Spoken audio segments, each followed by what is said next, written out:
यहाँ नहीं है, वह जी उठा है। क्रिस्त में प्रिय भाई एवं बहन, संत लूकस के सुसमाचार 24वें अध्याय 5 और 6 वाक्यों में हम पढ़ते हैं, वह यहाँ नहीं है, वह जीवित है। इस स्वर्गदूत के वाक्य है जो उन्होंने मरियम मगदलीना को बताया कि तुम जिन्हें खोज रही हो वो मृतकों में के नहीं बल्कि जीवितों में है। अर्थात मरियम मगदलीना जब भोर में मसीह के कब्र के पास गई मृत मसीह को देखने के लिए, उन्हें स्वर्गदूत ने यह संदेश दिया, वो यहाँ नहीं, वो जीवित है। ये कब्र जो हमारे पीछे हम देख रहे हैं, ये कुछ ही पलों में खुल जाने वाले हैं। खुल जाने का अर्थ मृतकों में से प्रभु जीवित होने वाले हैं। अंधकार के शक्ति को तोड़कर मृत्यु के वश में से निकलकर प्रभु पुनर्जीवित होने वाला है, स्वर्ग की महिमा प्राप्त करने वाले हैं। ये वो कब्र है जो हमें निराशा नहीं, अंधकार नहीं, बल्कि आशा का और प्रकाश का रास्ता दिखाता है। ये हमारे जीवन में एक आशा की किरण बता देता है। ईस्टर यानी पास्का पर्व अर्थात प्रभु के पुनरुत्थान पर्व सिर्फ एक घटना की यादगारी नहीं है, बल्कि ये मेरे और आपके विश्वास के नींव से संबंधित है। मैं विश्वास इसलिए करता हूँ क्योंकि प्रभु मसीह पुनर्जीवित हुए, क्योंकि प्रभु मसीह के पुनर्जीवन के बातों साक्ष्य देते हुए शिष्यों ने, प्रेरितों ने दुनिया को बताया, तब जाकर के मुझे विश्वास प्राप्त हुआ।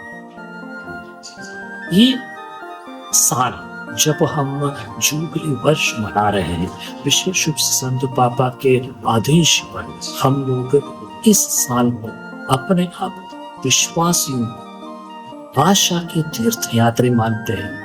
यह कब्र हमारे लिए बहुत महत्वपूर्ण है। ये पास्का पर्व हमारे लिए बहुत महत्वपूर्ण है। हम एक ऐसी दुनिया में जी रहे हैं जहां आशा नहीं बल्कि निराशा सबके सामने है। मैंने कुछ चाहा, मैं नहीं पा पाया, मैंने कुछ सोचा, मैं नहीं कर पाया, तुरंत मेरे सामने निराशा आ जाती है। आजकल हमारे समाज में हम अपने युवक युवतियों को खास कर देखते हैं जो बहुत जल्दी निराश होकर जिंदगी खत्म करने की कोशिश करते हैं। वहां उन युवक युवतियों के लिए यह कब्र निराशा का नहीं बल्कि आशा का स्रोत बनकर आता है।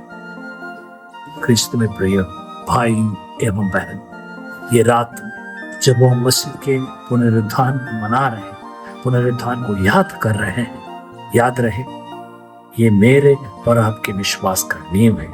यही से इसी खाली कब्र से हमारा विश्वास पैदा होता है। यही खाली कब्र से हमारे विश्वास के जीवन में तकलीफ आते हैं, परेशानी आ जाती है, तो हमें आशा मिलती है, ताकत मिलता है, हम आगे बढ़ पाते हैं।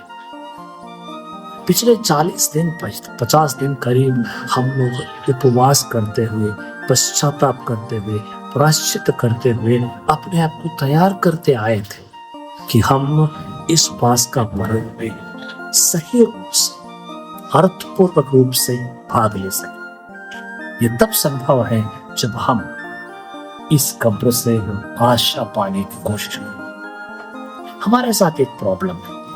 वो प्रॉब्लम यह है कि अक्सर हम प्रभु के साथ चलने की कोशिश करते हैं, प्रभु के साथ, प्रभु के वश होते हुए कलवारी पहाड़ चढ़ने के लिए हम तैयार होते हैं, मगर हम लोगों का यात्रा वही समाप्त होता है, जबकि वो नहीं है अंत।